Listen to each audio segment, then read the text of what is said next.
इस वीडियो मेरा नाम है हर्षवर्धन। आज की इस वीडियो में हम लोग बात करने वाले हैं कुछ ऐसी चीज़ों के बारे में जो कि टेक्नोलॉजी से रिलेटेड है और पूरे फ्यूचर को बदलने वाली है। तो स्वागत है आपका एपटेक के एक और शानदार एपिसोड में। और आज के इस एपिसोड में हम लोग बात करने वाले हैं कुछ ऐसी टेक्नोलॉजी चीज़ के बारे में जिसके लिए आप सब लोग एक्साइटेड थे। हम लोग बात करने वाले हैं क्वांटम कंप्यूटर्स के बारे में। तो आज की इस वीडियो में हम लोग जानेंगे क्या है क्वांटम कंप्यूटर्स, कैसे इनको यूज़ करेंगे, क्या डिफरेंस है इनमें और हमारे जो अभी कंप्यूटर्स है वो, और क्या कैसे अपन इसको मतलब अपनी यूज़र एक्टिविटी यानी डेली लाइफ के अंदर एप्लीकेबल करेंगे, क्या इसको एप्लीकेबल कर भी पाएंगे, क्या ये सॉल्व करेगा प्रॉब्लम, और किसके लिए ये बनाया जा रहा है और इसको बना कौन रहा है। ये सारे क्वेश्चंस आपके क्लियर हो जाएंगे आज की इस वीडियो के अंदर। तो देखते रहिए एपटेक का एक शानदार एपिसोड। तो शुरुआत करते हैं और देखते हैं कि क्वांटम मैकेनिक्स से कैसे बना क्वांटम कंप्यूटर और क्या ये क्वांटम शब्द का है मतलब। तो सारी चीज़ें देख वीडियो के अंदर। तो तैयार हो जाइए और जोश के साथ शुरू करते हैं आज के शानदार वीडियो और लेट्स गेट स्टार्टेड। हम बात करते हैं क्वांटम कंप्यूटर्स के बारे में, ठीक है। तो बेसिकली क्वांटम कंप्यूटर्स को जानने के लिए सबसे पहले हमें जानना पड़ेगा कि क्वांटम मैकेनिक्स क्या है भाई।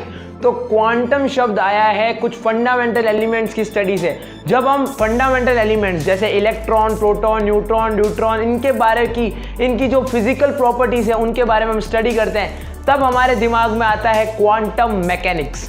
तो बेसिकली क्या था कि फिजिक्स को दो पार्ट में डिवाइड किया गया। पहला था मैक्रोस्कोपिक और दूसरा था माइक्रोस्कोपिक। माइक्रोस्कोपिक के अंदर आता था जब हम फंडामेंटल लेवल जैसे इलेक्ट्रॉन, प्रोटॉन, न्यूट्रॉन, ड्यूट्रॉन इनके बारे में स्टडी करते थे, वो था माइक्रोस्कोपिक फिजिक्स। और एक था मैक्रोस्कोपिक फिजिक्स जिसके अंदर हम फिजिक्स के लॉज जैसे अर्थ कैसे घूमती है, क्योंकि ये सारी बड़ी बॉडीज थी, these are big bodies and these are small bodies. और जब हम कोई बड़ी बॉडीज के ऊपर फिजिक्स के लॉ लगाते थे, जैसे ये कैमरा है इसके ऊपर कुछ फिजिक्स का लॉ लग रहा होगा, तो वो जो है वो आएगा सारा मैक्रोस्कोपिक फिजिक्स के अंदर। और अगर मैं बात करूं इलेक्ट्रॉन, प्रोटॉन, न्यूट्रॉन के फिजिकल प्रॉपर्टीज की स्टडी के बारे में, तब वह आ जाता है माइक्रोस्कोपिक। और इस चीज को हम कहते हैं क्वांटम मैकेनिक्स, यानी मैकेनिक्स के लॉज जो कि क्वांटम लेवल पे जा रहे हैं, यानी जो इलेक्ट्रॉन, प्रोटॉन, न्यूट्रॉन के लेवल पे जा रहे हैं, उसको हम कहते हैं क्वांटम मैकेनिक्स। तो ये है बेसिक इंट्रोडक्शन आपको क्वांटम मैकेनिक्स क्या है। और अब आपके दिमाग में थोड़ा चल रहा होगा कि अब क्या क्वांटम कंप्यूटर्स का है, कि क्वांटम मैकेनिक्स के बारे में बात हो चुकी है। तो ये अब हम जानते हैं कि क्वांटम कंप्यूटर्स की नीड क्या थी। फिर मैं आपको बताऊंगा क्वांटम कंप्यूटर्स जो थे ये थे क्या और इसका क्या मतलब है। करते हैं क्वांटम कंप्यूटर्स के बारे में और इसकी क्या नीड आई जिसकी वजह से हमें इसको बनाना पड़ा, और अभी हम इस पर क्या रिसर्च चल रही है, तो अब हम इसके बारे में बात करते हैं। सबसे पहले हमने जब क्वांटम मैकेनिक्स के बारे में जाना तो हमने कहा था कि हम कोई एकदम एलिमेंट्री पार्टिकल वगैरह के बारे में बात कर रहे हैं। तो क्वांटम कंप्यूटर्स बेसिकली है कि आप छोटी छोटी चीज़ों के ऊपर, मतलब कुल मिलाकर बात मैं ये कह सकता हूँ कि क्वांटम कंप्यूटर्स के अंदर आप ये मान सकते हो कि नॉर्मल क्लासिकल कंप्यूटर से काफ़ी ज़्यादा हाई स्पीड पे काम करेंगे। क्वांटम कंप्यूटर्स के अंदर बेसिकली होगा ये कि आप बड़ी बड़ी चीज़ें, जैसे आप जानते हो कि इंडस वैली सिविलाइजेशन हुई थी, इसके अंदर कुछ टैबलेट्स वगैरह मिले थे, उनमें डिफरेंट लैंग्वेजेस थी, उन डिफरेंट लैंग्वेजेस को डिकोड करने की शक्ति रखेगा क्वांटम कंप्यूटर। क्वांटम कंप्यूटर इकलौता ऐसा होगा जो कि इतनी फास्ट कैलकुलेशंस एकदम तेज़ी से कर देगा और इतनी कॉम्प्लेक्स इक्वेशंस आराम से सॉल्व कर देगा, जो कि नॉर्मल कंप्यूटर्स के द्वारा सॉल्व करनी बहुत मुश्किल है।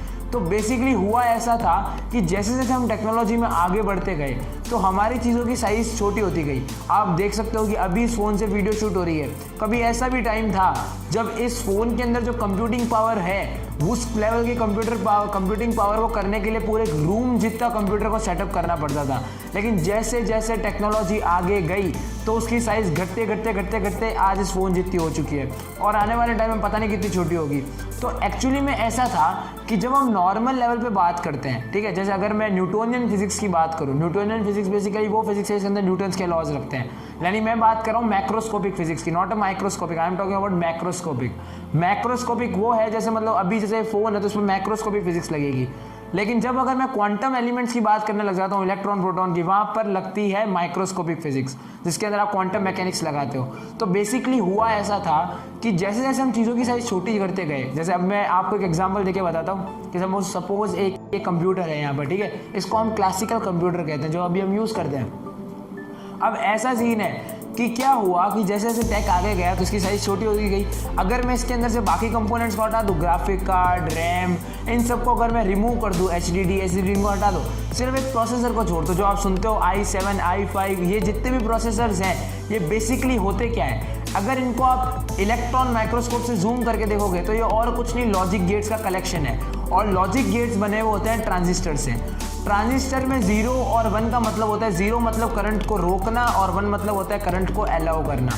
तो बेसिकली होता ऐसा है कि बहुत सारे ट्रांजिस्टर मिलकर बनाते हैं लॉजिक गेट्स। तो जैसे जैसे टेक्नोलॉजी आगे गई, ट्रांजिस्टर की साइज़ छोटी होती गई और आज इसकी साइज़ हो चुकी है 10⁻⁻7 नैनोमीटर्स। तो अब आने वाले टाइम में इसकी जो साइज़ होगी वो एकदम बराबर हो जाएगी एटम के। और इसमें एक बहुत ही सुंदर सा और एक बहुत ही अजीब सी चीज़ होती है, जब एटम के बराबर ट्रांजिस्टर की साइज़ हो जाएगी, जब इलेक्ट्रॉन जो है उसको ट्रांजिस्टर रोक ही नहीं पाएगा। एक फिनोमिना होता है, यहाँ पर अब क्वांटम मैकेनिक्स लगेगी, यहाँ पर एक फिनोमिना होता है जिसको कहा जाता है क्वांटम टनलिंग। उसके अंदर क्या होता है कि वो जो इलेक्ट्रॉन होता है उसको ट्रांजिस्टर रोकेगा, इलेक्ट्रॉन को यहाँ पर ट्रांजिस्टर उसको रोक रहा है, लेकिन क्या होगा कि इलेक्ट्रॉन एक टनल बना के वहाँ निकल जाएगा। तो इसका जो मेन पर्पस था, जो कि इलेक्ट्रॉन को रोकना था, वो तो ख़त्म हो गया। तो अब इस चीज़ को फिक्स करने के लिए क्वांटम कंप्यूटर्स की बात रखी गई और क्वांटम कंप्यूटर्स को बनाना शुरू किया गया, जिसकी मदद से क्या होगा कि जब हम चीज़ों को छोटा करेंगे तब हमारे हाथ में इजीली एक्सेसिबल भी होगा और वहाँ पर सारी प्रोसेसिंग लगेगी और उसका अलग से एक मैकेनिज्म क्रिएट होगा। तो बेसिकली ऐसा हुआ ये है कि क्वांटम कंप्यूटर्स बनाने का पीछे का लॉजिक पूरा ये था, कुछ नहीं था। लॉजिक गेट्स से लॉजिक गेट्स कलेक्शन होते हैं ट्रांजिस्टर के। ट्रांजिस्टर 2 काम करता है, तो करंट को अलाउ करेगा या रोकेगा। लेकिन जब हम करंट को ब्लॉक करने के बारे में बात करते हैं तो वहाँ पर न्यूटन्स के लॉ फेल हो जाएंगे। जब हम एटम के बराबर ट्रांजिस्टर को पहुँच जाएंगे, वहाँ पर एक फिनोमिना होता है जिसको कहते हैं क्वांटम टनलिंग, जिसकी मदद से इलेक्ट्रॉन चला जाएगा दूसरी तरफ। जो इसका मेन पर्पस था वो तो खत्म हो जाएगा पूरा। तो ये बेसिक लॉजिक था क्वांटम कंप्यूटर्स क्यों बनाए गए। अब अगर क्वांटम कंप्यूटर्स बन गए तो सबसे बड़ा मिथ दुनिया में जो सबके दिमाग में वो ये है कि यार वो तो इन चीज़ों को रिप्लेस कर देगा, कोई नॉर्मल कंप्यूटर है तो उसको तो रिप्लेस कर देगा।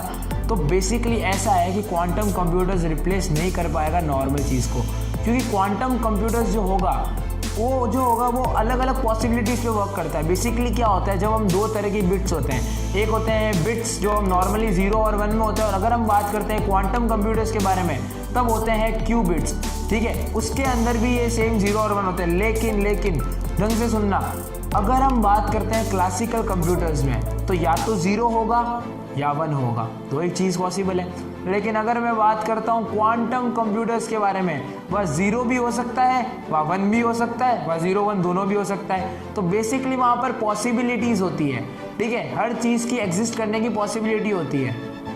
लेकिन बाइनरी के अंदर या तो 0 होगा या 1 होगा, दोनों में से कोई एक ही होगा। लेकिन वहाँ पर 0 भी हो सकता है, 1 भी हो सकता है, दोनों साथ में भी हो सकते हैं। तो वहाँ पर एक्चुअली क्या है कि वो ज़्यादा पॉसिबिलिटीज़ पे आराम से वर्क कर सकता है। इसको अगर इतनी पॉसिबिलिटीज़ दे दी तो हर कंडीशन को टेस्ट करने में इसका इतना टाइम लग जाएगा कि हमारा पर्पस ही सॉल्व नहीं होगा। तो ऐसी कॉम्प्लेक्स इक्वेशंस को, ऐसी कॉम्प्लेक्स थ्योरम्स को, कॉम्प्लेक्स मॉडल्स को स्टडी करने के लिए क्वांटम कंप्यूटर्स बहुत मदद करेंगे। क्वांटम कंप्यूटर्स को अगर आप नॉर्मल कंप्यूटर्स से अपने घर पे रिप्लेस भी करोगे तब भी कोई मतलब नहीं होगा, उसकी स्पीड उल्टा और धीरे हो जाएगी, क्योंकि यहाँ का जो पर्पस है वो डिफरेंट है और वहाँ का पर्पस है वो डिफरेंट है। ये आपको पहले ही क्लियर कर दूँ। तो अगर आपको क्वांटम कंप्यूटर्स के बारे में ढंग से समझ में आ गया है तो अब हम चलते हैं कि क्वांटम कंप्यूटर्स कौन सी कंपनीज हैं जो इस पर वर्क कर रही है और करंटली इसका क्या स्टेटस है। तो अब हम बात करते हैं कि ऐसी कौन सी कंपनीज है जो कि अभी क्वांटम कंप्यूटर से वर्क कर रही है। तो सबसे पहले इसका जो स्टेटस है वो अभी हालांकि जो अभी आया है, जो है USTC, जो कि university of science and technology China से सबसे बड़ा अपडेट आया है। उन्होंने ये अपना मतलब कह सकते हो उन्होंने ये दावा किया है कि उन्होंने 100 ट्रिलियन टाइम्स ज़्यादा फास्टर कैलकुलेशन फास्ट की है अपने क्वांटम कंप्यूटर्स की मदद से। ये सबसे बड़ी न्यूज़ है जो कि आई है university of science and technology China से, कि उन्होंने जो क्वांटम कंप्यूटर की मदद से 100 ट्रिलियन टाइम्स ज़्यादा फास्टर इक्वेशन परफॉर्म की है सिवाय नॉर्मल कंप्यूटर के कंपैरिजन में। दूसरा ये है कि कंपनी जो कि अभी हालांकि क्वांटम कंप्यूटर से वर्क कर रही है उनका नाम है सबसे पहले IBM, जिन्होंने 2016 के अंदर फर्स्ट टाइम क्वांटम कंप्यूटिंग के ऊपर इन्होंने काम करना स्टार्ट किया। गूगल ने भी इन पार्टनरशिप विद नासा इसके ऊपर वर्क कर रही है। और तो और IBM, गूगल, तुशिबा और भी कंपनीज हैं जो इस चीज़ के ऊपर करंटली वर्क कर रही है। तो देखते हैं कि कब हमें क्वांटम कंप्यूटर्स कमर्शियली मार्केट में देखने को मिलता है। IonQ नाम की कंपनी है जो कि इसको कमर्शियली ट्रेड करना चाह रही है क्वांटम कंप्यूटर्स को। तो देखते हैं कि फ्यूचर में क्वांटम कंप्यूटर्स क्या करता है और ऐसी क्या एंडलेस पॉसिबिलिटीज़ है जो कि हम क्वांटम कंप्यूटर्स को देख सकते हैं। ये तो अभी सिर्फ शुरुआत हुई है, अब जो आने वाला टाइम है उसके अंदर काफ़ी ऐसी चीज़ें होने वाली है जो कि हमने कभी सोची भी नहीं होगी। कहाँ से कहाँ जाएंगे पता नहीं, कि स्पेस ट्रेवल कहाँ से कहाँ जाने वाला है, कैसे कम्युनिकेशन सिस्टम होने वाला है, पूरी इंडस्ट्रियल रिवॉल्यूशन वापस चेंज होगी। क्योंकि इसके अंदर अगर क्वांटम कंप्यूटर्स बन गए तो फ्यूचर के अंदर काफ़ी ऐसी चीज़ें अपन को देखने को मिलेगी जो हमने सिर्फ कल्पना ही की थी।